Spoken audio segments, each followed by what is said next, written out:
በስመ አብ ወወልድ ወመንፈስ ቅዱስ አሃዱ አምላክ። በጥቅምት 19 በስንክሳር ታስበው የሚውሉ በዓላትና የወንጌል ንባባት በርተሎሜዎስ ሰማዕት ወብእሲቱ ወማኅበረ ቅዱሳን ወጉባኤሆሙ ለአንጾኪያ በእንተ ጳውሎስ ሳምሳጢ ወዮሐንስ ዘጻይልም ወጻድቃን ለመጥራ ወየምራህ ንጉሥ ዘነግህ ምስባክ መዝሙር 74 ከቁጥር 4 እስከ 5 ወእለሂ የኤብሱ ኢያንስኡ ቀርኖሙ ወኢያንስኡ ቀርኖሙ ውስተ አርያም ወኢየንበቡ አመፃ ላዕለ እግዚአብሔር። የቅዱስ ማቴዎስ ወንጌል ምዕራፍ 10 ከቁጥር 32 እስከ ፍጻሜ ያለው ኃይለ ቃል እንዲህ ይላል። በሰው ፊት ለሚመሰክርልኝ ሁሉ እኔም በሰማያት ባለው አባቴ ፊት እመሰክርለታለሁ። በሰው ፊት የሚክደኝን ግን እኔም በሰማያት ባለው አባቴ ፊት እክደዋለሁ። በምድር ላይ ሰላምን ለማምጣት የመጣሁ አይምሰላችሁ፣ ሰይፍን እንጂ ሰላምን ለማምጣት አልመጣሁም። ወንድ ልጅን ከአባቱ ሴት ልጇንም ከእናቷ ምራትንም ከአማቷ ልለይ መጥቻለሁ። ለሰውም ጠላቶቹ ቤተሰቦቹ ይሆኑበታል። ከእኔ ይልቅ አባቱንና እናቱን የሚወድ ለእኔ ሊሆን አይገባውም።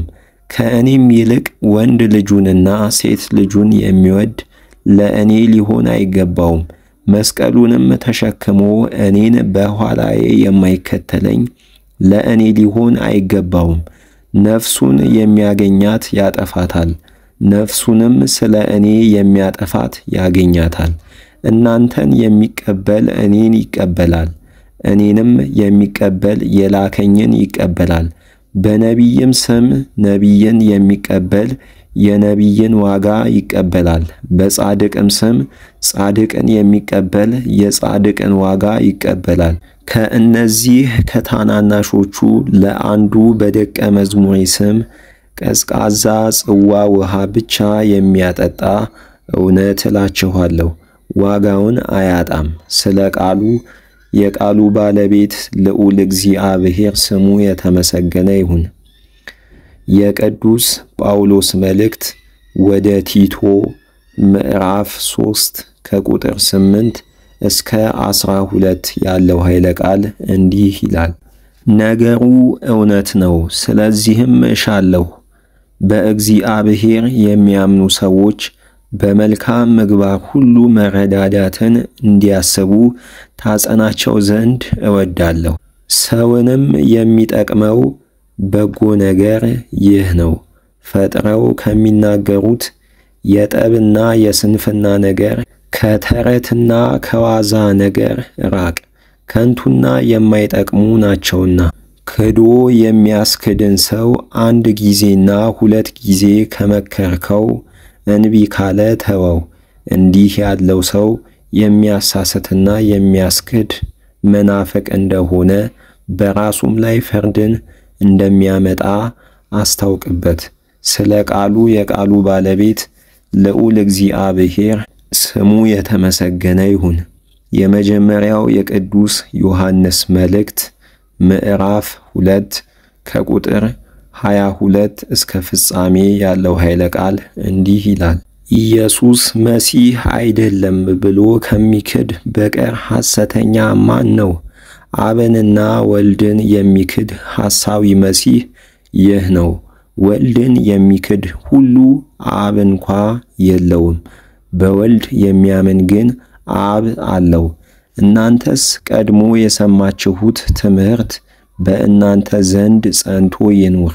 ቀድሞ የሰማችሁትም ትምህርት በእናንተ ዘንድ ካለ እናንተም በአብና በወልድ ትኖራላችሁ። እርሱም የሰጠን ይህች ተስፋ ለዘላለም ሕይወት ናት። ስለሚያስቷችሁም ይህን ጽፌላችኋለሁ። እናንተ ግን ከእርሱ የተቀበላችኋት ቅባት አለቻችሁ፣ በእናንተ ዘንድም ትኖራለች። ማንም ሊያስተምራችሁ አትሹም፣ ነገር ግን የእግዚአብሔር መንፈስ ሁሉን ያስተምራችኋል። የታመነም ነው፣ ሐሰትም አይደለም። እንደ ተማራችሁትም በእርሱ ኑሩ። አሁንም ልጆቼ ሆይ በሚገለጥበት ጊዜ መወደድን እናገኝ ዘንድ በሚመጣበትም ጊዜ ከእርሱ የተነሳ እንዳናፈር በእርሱ ጸንታችሁ ኑሩ። እርሱ ጻድቅ እንደሆነ ብታውቁ ጽድቅን የሚያደርግ ሁሉ ከእርሱ እንደተወለደ እወቁ። ስለ ቃሉ የቃሉ ባለቤት ልዑል እግዚአብሔር ስሙ የተመሰገነ ይሁን። የሐዋርያት ሥራ ምዕራፍ 20 ከቁጥር 28 እስከ 31 ያለው ኃይለ ቃል እንዲህ ይላል። አሁንም በገዛ ደሙ የዋጃትን የእግዚአብሔርን ቤተ ክርስቲያን ትጠብቁ ዘንድ መንፈስ ቅዱስ እናንተን ጳጳሳት አድርጎ ለሾመባት ለመንጋው ሁሉና ለራሳችሁ ተጠንቀቁ። ከእኔ በኋላ ለመንጋይቱ የማይራሩ ነጣቂዎች ተኩላዎች እንደሚመጡ እኔ አውቃለሁ። ደቀ መዛሙርትንም ወደ እነርሱ ይመልሱ ዘንድ ጠማማ ትምህርትን የሚያስተምሩ ሰዎች ከእናንተ መካከል ይነሳሉ። ስለ ቃሉ የቃሉ ባለቤት ልዑል እግዚአብሔር ስሙ የተመሰገነ ይሁን። ምስባክ መዝሙር 108 ከቁጥር 7 እስከ 8 ወሶበሂ ይትዋቀስ ይጻ ተመዊኦ ወጸሎቱሂ ተኩኖ ጌጋየ ወየኩና መዋዕሊሁ ህዳጠ። የቅዱስ ማቴዎስ ወንጌል ምዕራፍ 10 ከቁጥር 15 እስከ 21 ያለው ኃይለ ቃል እንዲህ ይላል። ከዚያች ሀገር ይልቅ በፍርድ ቀን ሰዶምና ገሞራ ዕረፍትን እንደሚያገኙ በእውነት ነግራችኋለሁ። እነሆ እኔ እንደ በጎች በተኩላዎች መካከል እልካችኋለሁ። እንግዲህ እንደ እባብ ብልሆች እንደ ርግብም የዋሆች ሁኑ። ከክፉዎች ሰዎች ተጠበቁ፣ ወደ አደባባዮች አሳልፈው ይሰጧችኋልና በምኵራቦቻቸውም ይገርፏችኋልና። ለእነርሱና ለአሕዛብ ምስክር ትሆኑ ዘንድ ስለ እኔ ወደ መሳፍንትና ወደ ነገሥታት ይወስዷችኋል። አሳልፈው በሰጧችሁ ጊዜ እንዴት ወይም ምን እንደምትናገሩ አትጨነቁ።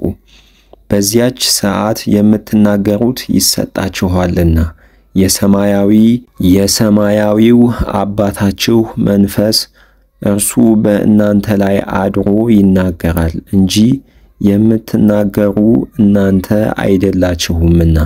ስለ ቃሉ የቃሉ ባለቤት ልዑል እግዚአብሔር ስሙ የተመሰገነ ይሁን።